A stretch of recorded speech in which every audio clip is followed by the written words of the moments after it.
welcome to our first webcast podcast. I don't know what we would call this, but my name is Tommy Klum. This is my dad, Tom. And we're from Rocky Mountain Specialty Gear. We're a retail archery store in the Denver, Colorado area. Dad, you want to talk about why we're doing this? Yeah, we talked about this before, is how we live our life. I'd say a big chunk of every day of our working life is just helping folks, is sharing information, is teaching. We're in a lifestyle. We always have been. You guys were raised in a lifestyle in the traditional archery specifically. Now Dan shoots a compound now, but you were raised in a lifestyle of the outdoors. We've been in this business since you were in junior high school or so. So we felt we were kind of uniquely qualified to put out a lot of information that could help a lot of folks. I'm a level 4 coach. I've spent a week at the Liming Training Center with 50 hours of instruction. I've been coaching archery for about 20 years. So it's something I do every day as far as getting questions and giving advice from Instagram, emails, texts.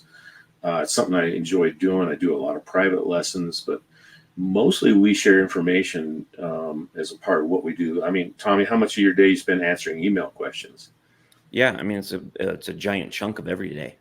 Yeah. So anyway, we kind of felt we were a little uniquely qualified to do this, and we just feel this is kind of like been a family thing for us, and we think it's a righteous, healthy way to live our lives. And it was an excuse for me to spend time with all you guys, and now my grandkids, your kids. It's a way for me to share values, all while we're having a whole bunch of fun, Yeah, I agree. So there's a lot to it. We've got a lot of heart and passion for this, and we do it every day anyway. So here we are. We can kind of consolidate a bunch of information in one spot for everybody. Yeah. And I had some pictures of us all shooting our bows together and hunting with my kids and my sister Carrie's kids. But since this is our first time doing this, I didn't know how to pull those up really quickly. But in the future, we'll share a lot of that different kind of stuff. A lot of that kind of stuff, you bet. Yeah. So here's one thing I read about starting a podcast. And one of the things that shows up in every single article that I read was that you need to pick a catchy name for your podcast.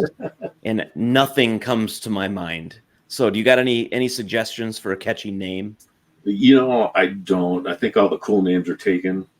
But, we just, sharing our lifestyle with this. It has to do something with sharing our lifestyle and sharing information. Yeah. We're going to have to think about that one a little bit, Tommy.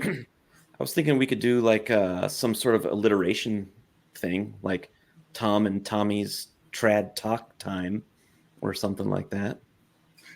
Yeah. We could go the Zoolander route, the show for people who can't shoot good and who want to learn to do other stuff good too. I like that one the best so far. Yeah.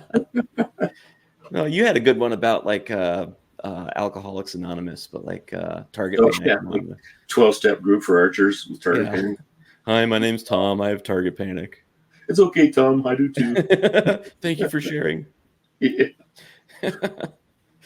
All right. So one of the things that I wanted to do with this podcast is do a question answer. We're going to do question answer segments in every one of these. I think those would be very interesting. It'll give us a chance to put on video the questions that we're answering every day, like you had just mentioned. Yeah. I like that and then we're going to do shooting segments every time. We've got a couple of videos that we're going to share here in a little bit about release and direction of tension in today's episode. And in the future, what we'd really like to do is use video clips from the people that watch this. So if anybody is watching this and they have a video of their shot, or they would like some advice on a release or a grip or the myriad of different things out there, please send it to us. We would be more than happy to feature that on this show. You would have to be comfortable with that, obviously. But I think that would be valuable to people. I think there's a lot of people that really want to learn this information. I mean, that's evident by the phone calls and emails that we get nonstop. Anything to add to that before I kind of move on to our first segment here? Okay with us sharing their video too. Kind of, we want your permission before we ever put it out there. We can do a little critique on a video and like, hey, here's how I'd coach this guy, or here's the information I can give this guy that might give some useful information that might make an improvement like right away. Here's what I would do. I like that kind of stuff. Yeah, that's interesting. So we're going to do a lot of that. I love it.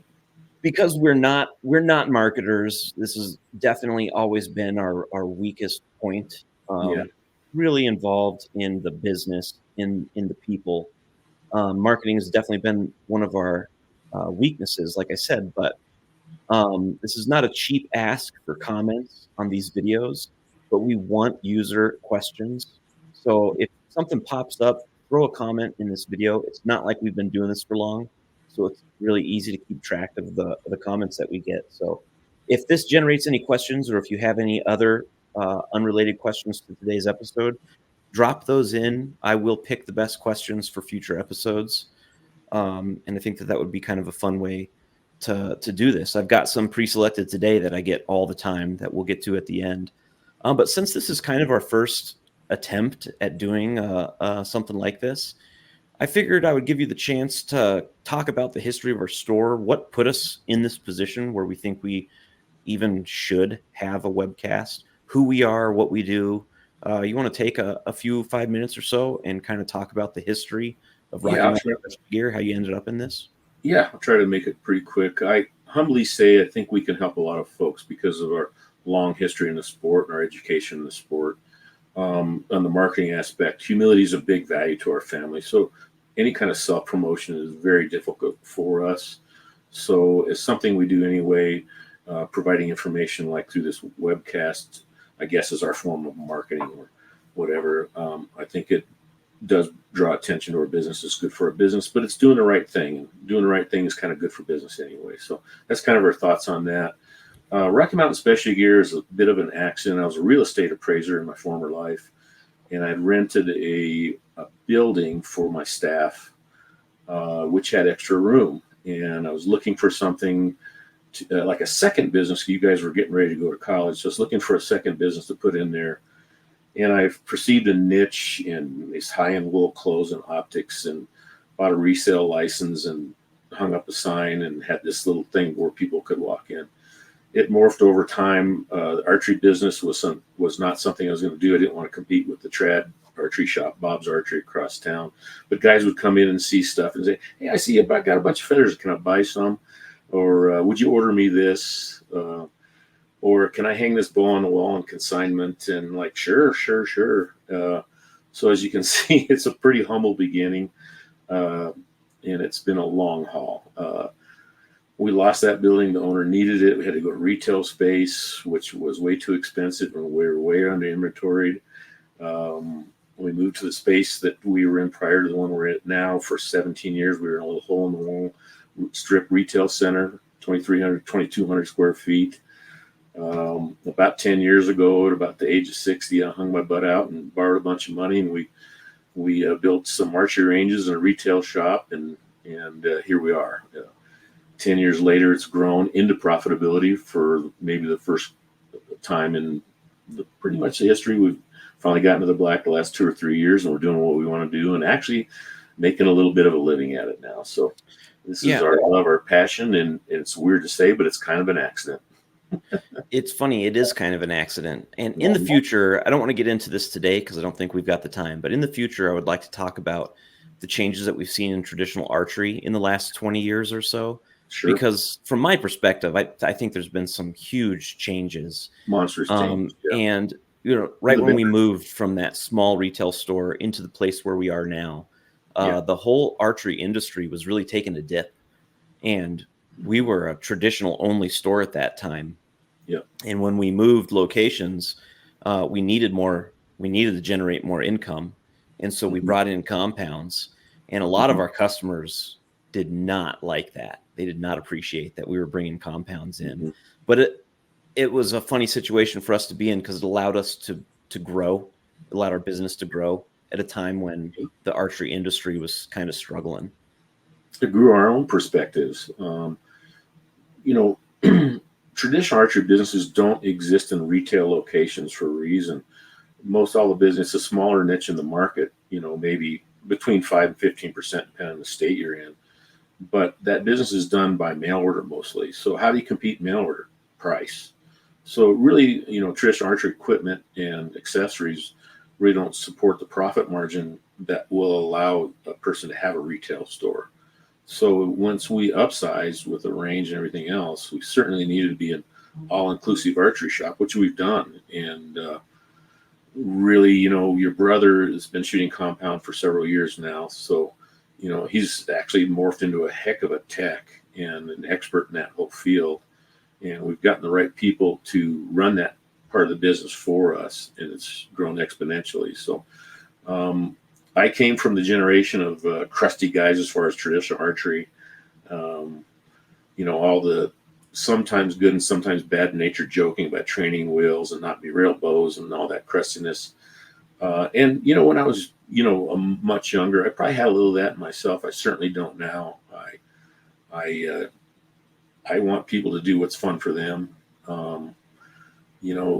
Traditional archery does take a bunch more investment in time and effort to get good at. So, I guess I don't want to, knowing that, I don't want any of us to ever put that elitist vibe to us, So I hope none of that comes across when we talk about our love for traditional archery, because there's a difference between good-natured ribbing, which you can do with your friends. Yes. And those serious accusations, because like the training wheels versus the veggie sticks, and we have a lot of fun with that kind of stuff. Yeah. But it's not serious. I remember so my brother Dan, and we'll get Dan in on a lot of these podcasts. But when he, in college wrestling, he had 7 or 8 surgeries on both of his shoulders and a handful on both of his knees. Just bad luck as far as athletics go. Mm-hmm. But when he switched over to a compound, about the same time, we had a really good customer. His name was Jeff. And Jeff had some shoulder injuries, and he also switched to a compound. So we used to see Jeff on a weekly basis. Jeff calls one day and said, "Man, what are you doing? Where you been?" And so he's kind of reluctantly telling me about his hunting season and the animals he got. And I'm like, "Dude, that's great. How come you've been such a stranger?" And he embarrassingly told me, "Well, I shot him with a compound. I didn't know if you guys would be disappointed in me." I'm like, "Dude, that's the most ridiculous thing I've ever heard. Dan's hunting with a compound now, So I get it. Those attitudes are out there. I get it, but it's not us. There'll be none of that here. So I've got a promo type commercial about our store. I want to play that right now, and then I want to talk. That's going to kind of lead into the next question that I have for you. So here's a little RMSGear promo commercial. I'm Tom Klum, owner and founder of Rocky Mountain Specialty Gear. Welcome to our shop. Come browse probably the world's largest inventory of traditional bows in one store. We probably have 400 to 600 bows in here at any given time. Or you can set yourself up with a compound bow. We have just about every major brand. We welcome all experience levels. I don't care if it's your first bow or you're an old timer and you might be buying your 30th bow. We can serve your needs. Everybody that works here is a USA certified archery coach. One of the things we like is value added, so if you need some improvement on your shot, please ask us for that. We are the home of Solid Archery Mechanics, cutthroat broadheads, and we have our own leather line that we manufacture in-house, like arm guards and quivers. We also offer a large line of different hunting products like Sitka clothing, high-end backpacks, high-end boots, optics including Swarovski.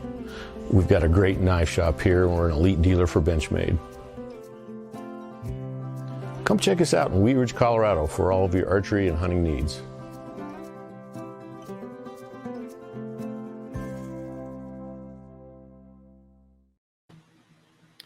So has anyone ever told you that you can't act? Yes.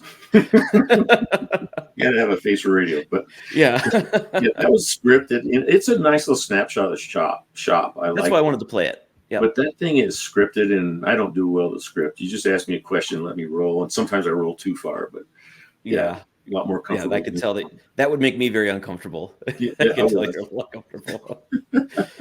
So, anyways, what are we? Because we're kind of we're a retail store at heart, right? We've got a website. We do a ton of business on our website, but we're not an online distributor. We can't compete with the Lancasters and the Three Rivers in terms of selection. We're not an online warehouse. Warehouse would be a better word. We're a store where we have in-person service, and we have everybody in our shop.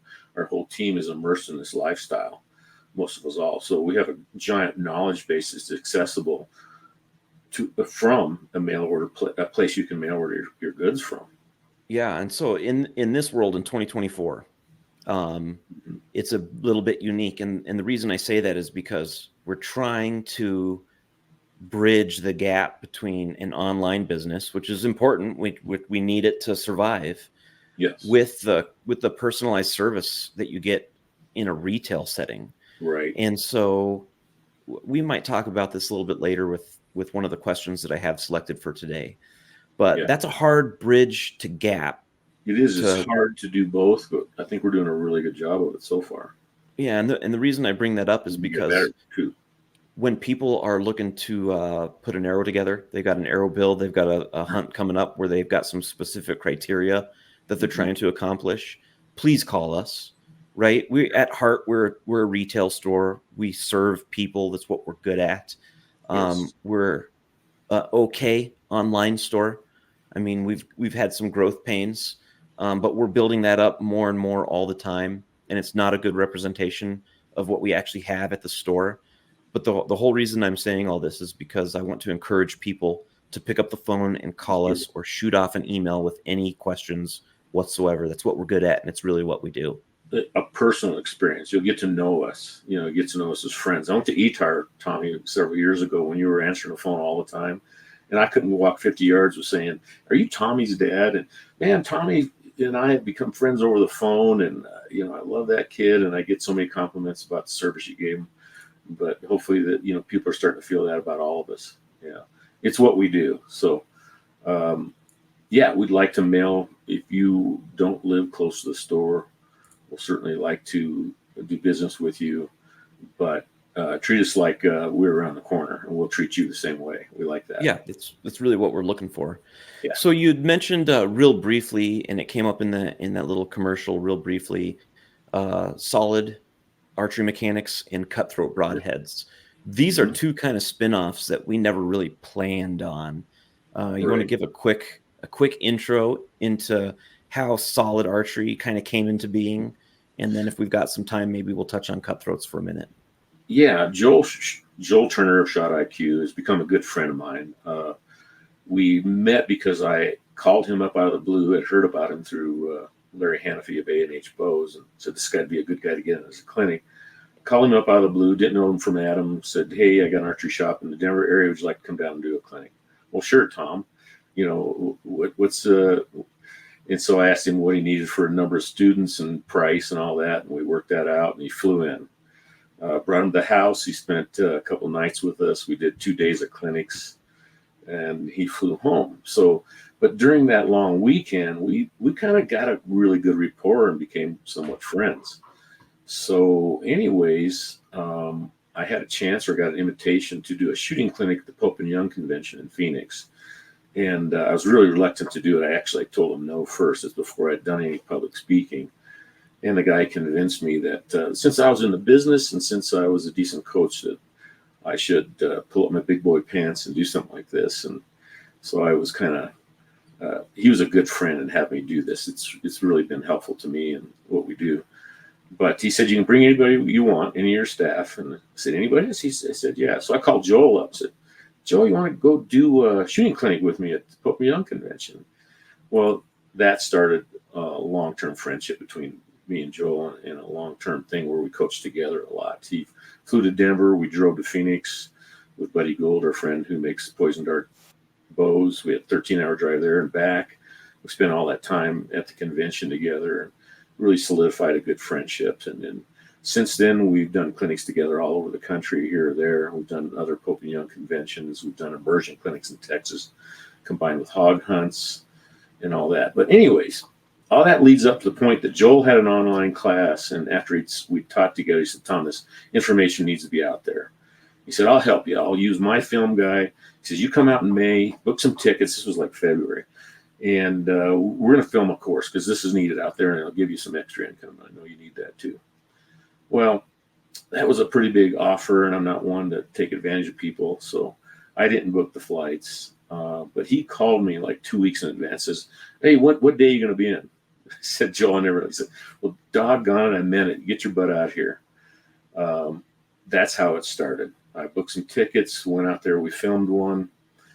Filmed a course. That the immediate year I went to Chula Vista before we had this thing fully edited, and learned so much more in the level 4 protocol and elite coaches developmental course, and certified my level 4. And I knew right at that time there was so much more that I'd learned that I needed to film it all again, which we did. So we filmed an online course. We offered it right up. I did a basics course, a nice inexpensive $50 basics course that I think everybody should start with. The main course is elite level. It's too much for a new shooter.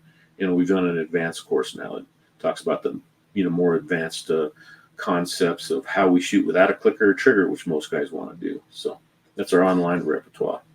It's kind of funny. I didn't know some of those details about like how that clinic worked out, because I remember those times. I mean, yeah, a lot was changing back then. And when Joel first came out, and we didn't know him, I actually missed that clinic that he put on. Yeah. And then you said, "Hey, this is so good." I think I was at a wrestling event. He said, "This is so good. You need to come and spend an afternoon with Joel." So I got some one-on-one time with Joel. That's First right. time I ever met him in the backyard. Right. And that was crazy. I'd never heard that kind of stuff before that he was presenting at that time. Yeah. And you were learning a lot. And so, I mean, Dan and I, we grew up picking a spot and snap shooting the whole thing, the whole 9 yards. Yeah, exactly. So a lot was changing at that time. Our shots were changing. A lot of knowledge was coming in. And man, it's been cool to see Joel go from those clinics back then to seeing Brody. I mean, Brody was a little tiny kid back then, and now he's winning everything. Yeah, so now he's probably the best archer on the planet. It's crazy. Yeah, that was wild. Yeah, it's really neat. So I got to give Joel Turner a lot of credit for our having these online courses, and I'm proud of it. It's been a huge benefit to a lot of folks. So we're going to continue. I've noticed that. I mean, the shooting mechanics that you're teaching now, and I'll just say right up front, this is no secret to you, but I've pushed back on a lot of that stuff. Yeah. Because I did, when I'm 70, I am going to be that crusty guy. There's no secret in that. Everybody knows that. Yeah. Right. But there's a lot of stuff that I didn't want to let go. And I picked an aiming question that we'll get to later, so we can get into some specifics on some of the stuff that I didn't want to let go. And I've always thought, hey, if this is the best way to shoot, then it should be able to kind of withstand arguments. And so I've tried to present every argument that I can. And in the future, I think, our banter has mostly been solved. I mean, you've answered all the questions that I've had. I still push back on a little bit, but I'm not going to hold back on these podcasts, because I want you to answer the questions that I had. Some of those questions have been answered, and a couple I'm still holding on to. But in the future, I don't want this to just be kind of a one-way conversation. I'm going to try to play devil's advocate on a lot of that stuff. Yeah, you've been good at that. Yeah, that's normal father-son stuff. Some of it is. Yeah, for sure. Yeah. As a wrestling coach, I just have to say this really fast. How many dads have told me, well, I've told my kid the same thing, but then when you say it, he listens. And I'm like, well, yeah, I mean, that's just kind of the way it goes with fathers and sons. Some of it is that, right? I push back some of it because you're just my dad, and I can. But some of them are real questions. And we'll get into that. So, all right. So we've picked two videos today, a before and an after of my brother Dan's wife, Ashley. And she, in the first video, she's got a real static release. In the second video, she's got a nice pull through release. Do you want to give a quick intro to these two clips? Because I barely watched them. Yeah, what you're going to see is Ashley had a little degradation of her form. And what she degraded into a place where she basically kind of arm or shoulder pulled through the string. And what you'll see in the video is, let me lean over a little bit, is you'll see a direction of movement that slams to a stop. Like right here. That's a damaging motion to do in your archery shot. In the second video, we'll see a slight correction where she'll come into her back, and she's going to have a follow through that rotates through, a complete release to follow through situation. This would be a common correction or a common thing to learn in the shop. So I want to take a look at these videos. like a before of an incorrect direction of movement, and then a correct direction of movement. Okay, so here comes the first video right now.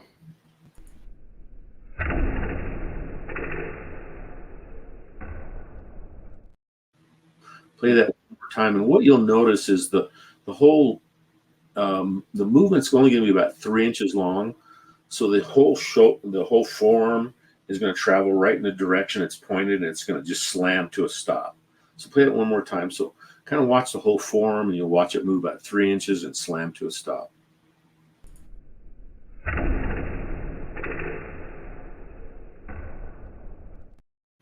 So what I'm going to say about that is that shot won't necessarily create inaccuracy, but it can lead to a repetitive motion injury, because when that, whatever weight you're shooting a 40-pound bow or a 50-pound bow, we've got 50 pounds of load that goes away suddenly. It's like we're pulling on tug of war, and I let go, you'd fall back.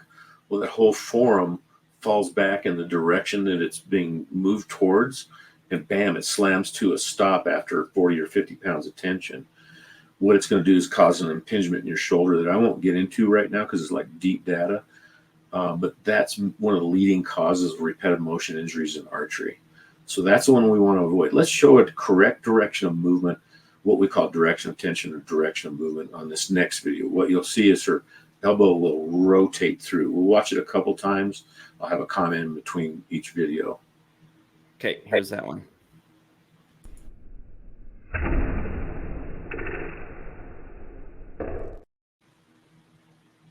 So I was going to say that in that first video of her shooting, she does what I always do, right? Let go of the arrow. Oh yeah, I'm supposed to follow through. Yeah, no fake follow through. I've done a couple myself. Yeah. So I'm going to play this one again, and then I've got some questions. I'll let you talk, and then I've got some questions here in a minute. So here's this second better one again. Okay.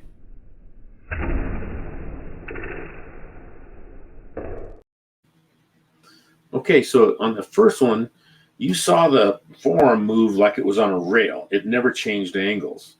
And on the second one, you're going to see the forearm have an actual rotation around the backside of her body. But you're going to see the hand stay in a perfectly linear space till it lands over her shoulder, and then she kind of rotates it inside a little bit. But the whole thing travels a long way through the follow-through, and it stays in a very linear fashion at the hand. But watch the form. It's going to rotate around the body. So watch that again. Yeah, this took me a while to understand that the elbow rotates, but that rotational motion in the elbow translates into the linear motion of the hand. Correct. Yeah. Correct. Okay, I'm going to play that one again. Here you go. Okay.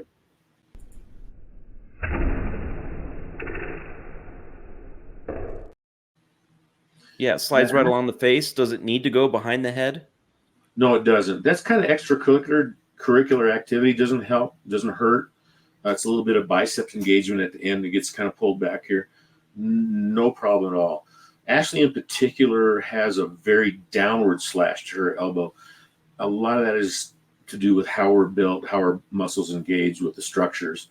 So what we basically want to see in a follow through is we want to see an elbow that certainly rotates, and actually we want to see it slash it slightly or to a bigger degree like Ashley.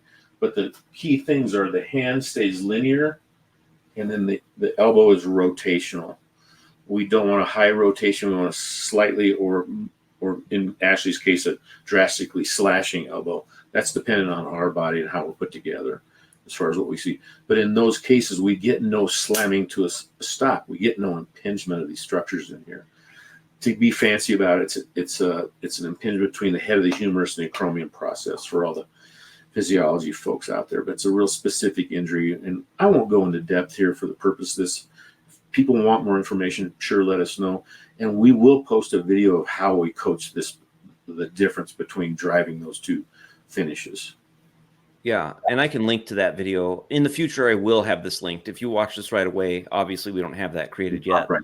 So I'll make a note of that so that we can be sure to follow through on that. Beautiful. So here's my big question. I'm 41. My shoulders are healthy. Is this an accuracy issue, or is this just to protect? I know a lot of older shooters that I've met through the store. I'm fortunate in that way. So these things aren't in my mind right now. I don't care at all. My shoulders are perfect. Is there any reason that I would I see guys at Lancaster with a static release winning the tournament. Yes. What's the shooting benefit? I understand there's a shoulder health benefit. What's the shooting benefit to pulling through? Okay, so real specifically, the shooting benefit would be we're putting tension on the string through much larger muscle groups. To be specific, we're putting the movement into all the muscles attached to your scapula, all the muscles that retract the scapula. So when we were talking about fine motor control of a press through the string to a follow through, we're driving that through all the back muscles as opposed to the smaller muscles in the shoulder. So we have increased fine motor control. The next thing is we're going to draw the bow with those back muscles. So the whole shot is going to be driven out of all the muscles along the right side. If I'm right-handed, the right side of my spine that attached to my scapula. Those are big muscle groups that are driving the motion that are not attached to a vulnerable joint, as opposed to using smaller muscles in the shoulder that are attached to a vulnerable joint. So we can have increased accuracy due to better fine motor control. We're definitely going to shoot stronger, longer, because we're accessing bigger muscle groups to draw the bow, to shoot the bow. And so we're going to have a better and longer strength. If we fatigue, we're not so likely to strain sensitive tissues around the shoulder too. Now, all that being said, you're a young, fit guy with big, strong shoulders. You could do it the wrong way a long time, depending on how your structures are built. That gap that I was talking about is very narrow with some people and very wide with some people.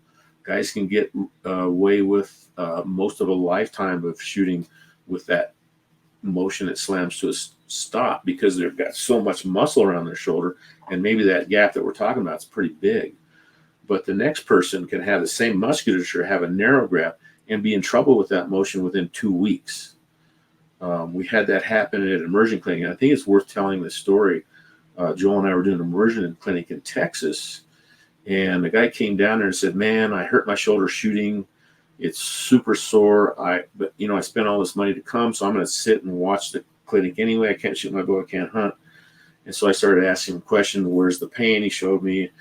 I said, "Can you kind of show me the action?" He's shooting a clicker. "Can you kind of show me the motions that hurt?"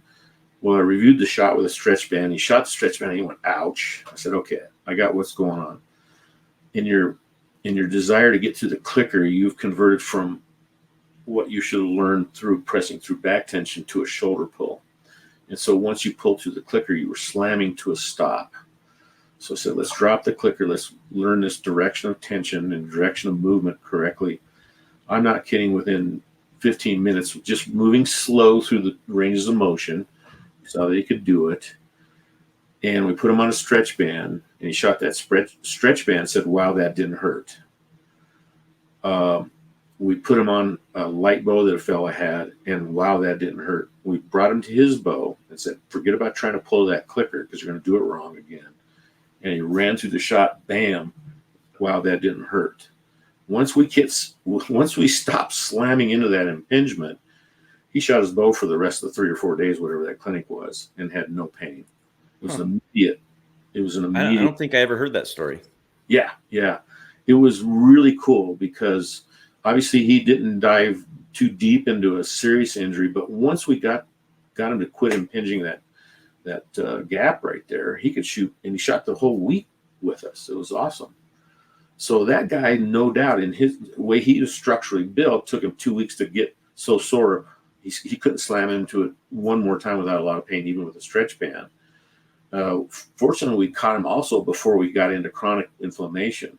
He just couldn't shoot because when he shot, it hurt a lot. But that guy, obviously, in his build, that showed up right away. You might hit the jackpot, might not show up for years, but there's a couple things that are going to happen. Maybe you get injured by something else, and you have inactivity, and we just have normal atrophy. Or, like in the case of me, just simply age happens, and those structures aren't as well supported by musculature as they once were in your youth. So, I used to joke around today. I'm not getting old. Yeah, you said, well, there's only one alternative to not getting old. So, yeah, and like I said, I know enough of these older shooters that I we've seen it happen to a lot of guys. Yeah. It's inevitable. So, okay. We do have a hard stop time because you're getting ready to go to Texas, but I do want to get to some of these questions. So we got about 10 minutes at the most. Yep, we can run through those. So I'm going to play a quick promo for Solid, just a little commercial, give you a chance to grab a drink, whatever, and we'll be back in just a second.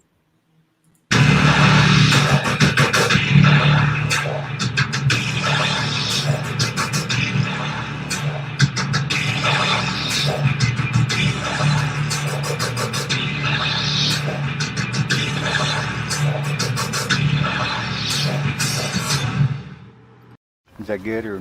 Yeah, that was money.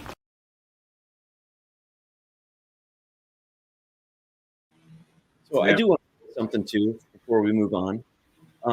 This information that you put out on shootsolid.com, if anyone's interested, that's where they go. We never clickbait this stuff. We're not hiding anything, trying to point people to the buying this course or anything.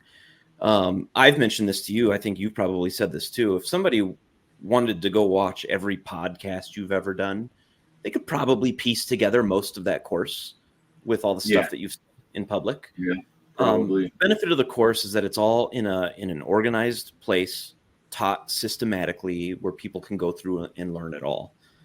But I wanted to throw that out because we're not trying to hide any information, right? No. It's not the game we're trying to play. No, Tommy, does it aggravate you when you see, maybe something you're interested in or something you need, and it's just a bait? Like, they identify your need. Yeah. I'll never do that. They got the fix, and all you got to do is spend this and go buy. Oh man, that's so disappointing to me. No, we're not hiding a thing. We want to help people every day. A lot of these quick things in a 5 or 10 minute video are exactly in the solid archery mechanics course, and a fella can, and people have, pulled together podcasts we've been on and different videos we've been on, content we put out, Instagram posts we put out where we do advice, and they put together a really fine shot. I think buying a solid course is just a way to get it all in one place at one time, well organized in all different modules. So if you've got a specific problem on hook or whatever, you can go to the hook module. And so even the stuff you just talked about, there's other areas that affect the direction of tension, right? Yeah. So it's just hard to piece together on your own. I just wanted to say that. I'm not trying to hide anything. Okay, yeah. I picked 2 questions. We're going to try to get through these as best we can. The first question I grabbed because this was just an email I got last week. It's a very common type of question. The second one is by far the most common question that we get, so we'll get to that in a second. So I'm just going to read it exactly how it was written. From a customer named Brad. He says, "What about shooting off the shelf with a rest? Shooting instinctively has an appeal to me, although I want to remain open-minded to get myself set up for the best probability of success from the get-go. I know there is also gap point shooting." So that's exactly how his question came. What's your answer? He wants to shoot instinctively. That's got an appeal. Doesn't want to close himself off to something else that would give him a good opportunity to be successful. All right. In our day, they said, if you're shooting instinctively, that was kind of the only thing that was acceptable in the trad police. But off the shelf, I want to tell them this real quick because I never thought this. In the old days, they say shoot off the shelf. It's close to your hand. It makes it easier to instinctive aim. Not so. You can use an elevated rest. My instinctive aiming doesn't change with an elevated rest or post or off the shelf. Your mind accommodates either sight picture. So let's get that out of the way first. He said within that question, I think, Tommy, he said he wants the best chance for success. He said exactly, I want to remain open-minded to get myself set up for the best probability of success from the get-go. He's a newer shooter. Okay. So I think being an instinctive aimer is a fine goal, but if you want to set yourself up for success in the best way, I would say learn to gap shoot first. Learn to aim off the arrow first. When I teach people, I'm always going to teach them the gap method of aiming first because I want to get them on the target. I want to provide some accuracy to their shot as soon as possible. We're going to work on the process of shooting an arrow consistently first. Then we're going to add an aim to it, and then we're going to adjust the sight picture. If we're shooting right all the time, we might have to make a shift in how he cants the bow or an adjustment to some angles here and there to move our left and rights once we get a consistent way to shoot a shot. And then once the up and downs is fixed with where do we put that arrow point to equate to a bullseye, or the gap method of shooting. So process first, we put an aim to it, then we adjust the aim. But I always want to shoot off of a gas system, use the arrow to aim with first. Now, if that fella has the ability, because this ability to be an instinctive aimer is something that you don't earn. It's something you're born with or not. The standard joke for me is, I didn't get born 6'3" and good looking, but I can instinctive aim. But those guys that were born 6'3" and good looking didn't earn that either. I use that all the time, and it's kind of funny. It's kind of true. But it's kind of a gift. It's nothing I can brag out, because I can just look at a spot, build my holding machine, like up right there, and execute the shot. It's going to go there. That ability is either born with or not, and then it takes thousands of arrows to achieve at varying distances. So this is one of the things that I have pushed back on you on, because growing up instinctive, and I'm going to tell this story. This is my story. I've heard other people tell this story as if it was theirs. When we were young, we were at a shoot, and there was a guy named Jimmy Hammer, and he was a good shooter. Oh, yeah. And I'm like middle school, so I'm listening in on all the adults talking, and someone says, "Boy, Jimmy sure shot a tough round today." And then somebody says, "Yeah, well, he's a gap shooter." And so I'm listening in. I'm like, "Oh, well, I guess gap shooting is something that we're not supposed to do." I didn't know what gap shooting was at the time, right? But there was that attitude about gap shooting, and it's like, well, he's not really a traditional. There was that attitude among a lot of crusty people. Right. So, anyways, with that said, shooting gave Jimmy. With that said, yeah, that's kind of the attitude that I heard in our circles. I'm not saying it was the whole sport, but in our circles with some of the guys we shot with, I picked up on that attitude. Right now, I do kind of use my arrow. I know where it's at. I don't purely gap shoot at all. But I'm not going to let go of an instinctive shot. I've killed a number of animals, a number of elk that are moving through quickly, and there's no time to guess distances or to think about that. If they're going to be in my shooting window for a half a second, and I got to get that shot off, and it's worked, right? So, do you tell a guy not to gap shot? I'm just trying to get some, I don't know, clarify that for me. So clarify. Why wouldn't you want a guy? I get them to gap shoot first, so they can get accuracy, so they can get on the target, so they can have some success, and then we can morph into the ability to use an instinctive aim or look at a spot where you're not so aware of the arrow. I would tell either guy. So I've got a guy that's an instinctive shooter and he's good at it, and I'll say, why don't you throw the ability to use the arrow or a gap shot or a point on distance? Why don't you throw that tool in your tool belt? So if you have a known distance, you can be precisely accurate.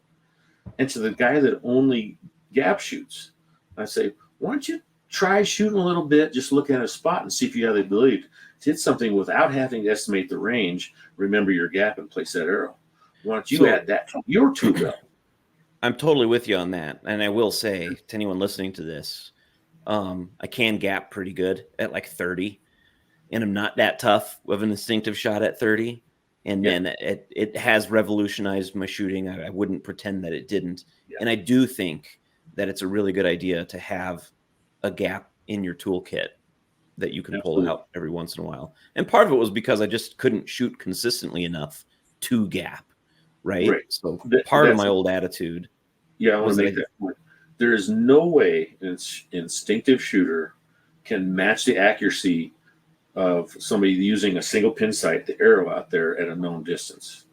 I'm sorry, there isn't. Maybe you don't have the ability to do it because you don't know how to, you're always trying to control the arrow, and it interrupts the whole mental management of your shot. And that's why you can't shoot with the arrow tip. That's a learned skill to get, to trust that arrow sitting where it's sitting, look at the spot and finish your shot. That's a learned skill. There's no argument that using the arrow tip to aim with is more accurate at known distances. There's no argument in some instances where it's really hard to estimate range, where an instinctive shot might be the best way to go. We talked about Jimmy Hammer, great gap shooter. By the way, he killed an elk every dang year. He's a great shooter all around as a hunter. But if we went to a course where the terrain was rolling, maybe we're shooting across gaps, maybe there's a hump in the middle where it's hard to estimate range. Tracy Gullickson, the guy, we're team members at Rocky Mountain Special, are great instinct shooters, one of the best I've ever seen, would probably win that tournament. But if we were on flat ground where it's kind of easy to estimate the range, Jimmy is probably going to win that tournament that day, because it was usually one of those two guys that won the tournament. So, and totally contrasting aiming methods, and one had an advantage in one environment, and one had an advantage in another. So, Yeah, anyway, that's what I have to say about that. It's kind of fun. So, last thing before I move on to the last question. Yeah. We're traditional bow hunters. Most of our shots are under 20 yards. Yeah. Can't everybody get good at instinctive shooting under 20 yards? No, not everybody, Tommy. No? No, not everybody. A bunch of us can. But there's some people, and I just don't, their brain just doesn't see spatial relationships the same. They don't visualize those trajectory paths. And there's just nothing that equates between where they're pointing their arm and where that thing's going to hit. There's some people that simply don't have that ability. And that's nothing on them. It's not a knock on them. And there's some of us that came really natural to. And that's not something we should be patted on the back for. We didn't earn that ability to do that. So that's my viewpoint on the whole thing. We want to use whatever is effective. We want to be good. We want to be accurate. Okay, so I would love to keep talking about that, but I know we got to wrap this up here pretty quick. So here's the most common question that we ever get. Okay. And I'm going to read it word for word. Just says, this was sent to me yesterday, but I get it every day. So this is the one that was sent to me yesterday, word for word. I am interested in starting archery. Have no idea what bow to get. Any suggestions are appreciated. Totally open-ended. Knows they want to shoot. Doesn't have any idea on where to begin. Okay. So here's what I want you to do, if you could. Walk through the ideal situation. Ideal, we'd like to have that person in the store. So walk through what we recommend to get into the sport in an ideal setting, and then what we do for people that are not local, that we're dealing with online or over the phone. Okay. When that person comes in the store, he doesn't even know what to ask. So don't worry about it. We know what to answer before you ask. So what we do is we grab a 15-pound bow, we walk them into the range, and we give them a basics lesson. We teach them positions, movements, aiming methods. We go through the whole thing on a really light bow and get that person up and shooting. We teach the whole thing about tension to follow through is the method in which he releases. We teach him holding position, alignment, and we get him up and rolling on that light bow. And then once that shot starts coming together and coalescing into a decent looking shot, I go grab a 20-pound bow. And then shot per shot, I'm kind of like, okay, let's take this elbow here, making little improvements along the way, each shot. We're just working on one little thing at a time. But once he's got that cleared up, now we move on to the next thing. Okay, now let's get your grip squared up a little bit. And we take a couple shots, get that squared up, and move on to the next. And then I grab a 25-pound bow. And what we do is we keep walking up the weights until we get a bow weight where his body cannot produce a good position and a perfect movement, or a good movement at least. There's a certain amount of load or draw weight where all the proper positions and movements aren't available to your body because you're not strong enough. So we have to find a draw weight that's just under that, where we can produce all the ideal positions for your body and movements to make a good shot. That's the bow you should start with. The bow you should start with, you should be able to dominate, because remember, like I said before, we want to be able to move slow. If we move slow, we can evaluate a movement or position. And if we can evaluate it, we can perfect it. So your first bow should be absolutely a bow you can dominate. Now in our shop, if you're on some of the ILF rigs or say a Samick Sage, we do limb trades, because I want that guy to not grow into a bow. You're just going to imprint a whole bunch of wrong form if you've got too heavy of a bow. So we do a $50 limb trade. Give me your old used limbs for $50. I'll set a brand new set at the higher weight, and we trade up through the weights. And then once that guy plateaus or into a weight he wants to be to hunt, then we can start shopping for a high performance bow or a custom bow. So that's the way we do it locally. If you are not local, what we're going to do is we're going to get some data from you and get some kind of experience somehow, or estimate a bow weight to start with. We'll send you a Samick Sage. We'll send you a free basics course, a $50 course, so you have something to learn off of online. And then we can conference and, video and chat, and we keep your archery moving along. So with that basics course, you can learn all the positions and movement to put together a heck of a shot. And we're going to give that to you with any bow purchase. So for that new guy, I want him to have that basics course. I wouldn't want him to buy the $200 all-inclusive course. Anyway, it's too deep for a new person. basics course and a bow you can handle, bam, you're ready to roll, and ready to roll the right way. And so that, and I want to make a point again that we do give away that basics course to anybody that buys a bow. Yes. And that limb trade program is good for in-state, out-of-state. It does not matter. Correct. So Correct. I asked this question because I wanted to give you a chance to because we do this every day. Yeah, because right? It took us time. Bow, and then you need a heavier weight. Then you got to sell a bow and buy a bow. We just do this $50 limb trade, and we do it with the entry level, like those Galaxy ILF limbs. So if somebody gets a Satori riser, another ILF riser, we'll do that limb trade on those Galaxy limbs, those ILF limbs. It's funny that Brad, the guy that asked that first question, that's what he did. He wanted to get a hunting bow. Brad, after we discussed it, Galaxy limbs. Now I know what Brad you're talking about. You know who it is. But after we discussed it, and I told him the benefits of stepping up in weight over time. Great. He totally went that route. So we got a Satori riser that he's going to have for a long time, and he can invest nice limbs for that bow after he's really solidified a good shot. He knows what he's doing, and he knows what weight he wants. Right. Exactly. So he's just going to step up over time. So it took us years to develop that kind of system, I guess, because when we first started, we didn't know what to tell people. No, kind of necessities of mother invention. We're like, how do we take care of these folks? They need to sell a bow and buy a bow, and it's just a big hassle. And so then they buy a bow. Let's go 40, and I'll grow into 40. Well, you just ruin yourself as a shooter by doing that. Kind of sabotage yourself right from the get-go. Yeah. You need a way to have people get into a lighter bow to learn on, and then we can move up from there. That's right.